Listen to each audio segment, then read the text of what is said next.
La première fois que j'ai vu de la céramique, c'était sur un reportage ou sur internet, je ne sais plus exactement. Mais j'avais vu une personne tourner. J'avais trouvé ça fascinant, c'était complètement hypnotisant, sublime. Je me suis dit, oh là là, j'aimerais tellement mettre moi aussi les mains dans la terre. Lorraine travaille à l'époque à Londres. Son mari lui offre son premier cours de céramique et c'est la révélation. Elle va quitter son métier dans une collectivité pour s'installer à son compte, un virage amorcé il y a 6 ans et qu'elle n'a jamais regretté. En fait, ça me permet de me centrer, de me calmer. Je suis quelqu'un qui est très actif, qui est très énergique, qui a beaucoup d'énergie, d'émotion. Je vis toutes les choses à 200%.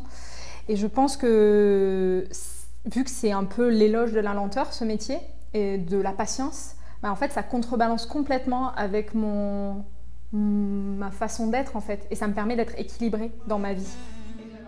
C'est en regardant un défilé de mode que Lorraine va trouver son style. La légèreté des tissus et les plissures l'inspirent. Elle va vouloir habiller ses pièces uniques.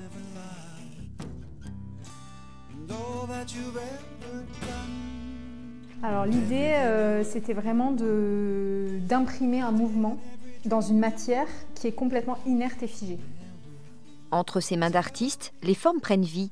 Il faut dire que le grès qu'elle utilise est très souple et lui permet de réaliser toutes les créations qu'elle imagine.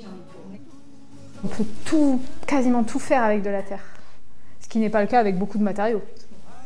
On peut travailler en 3D, on peut travailler en 2D, on peut peindre dessus, on peut émailler, on peut tout faire. Et pour sublimer ses créations, Lorraine fabrique elle-même ses émaux. Elle en a inventé une bonne 50aine, avec des couleurs parfois surprenantes, qui laissent penser que l'œuvre d'art n'est pas forcément en terre. On se demande est-ce que c'est du bronze, est-ce que c'est du métal, est-ce que c'est de la pierre, est-ce que c'est de la céramique.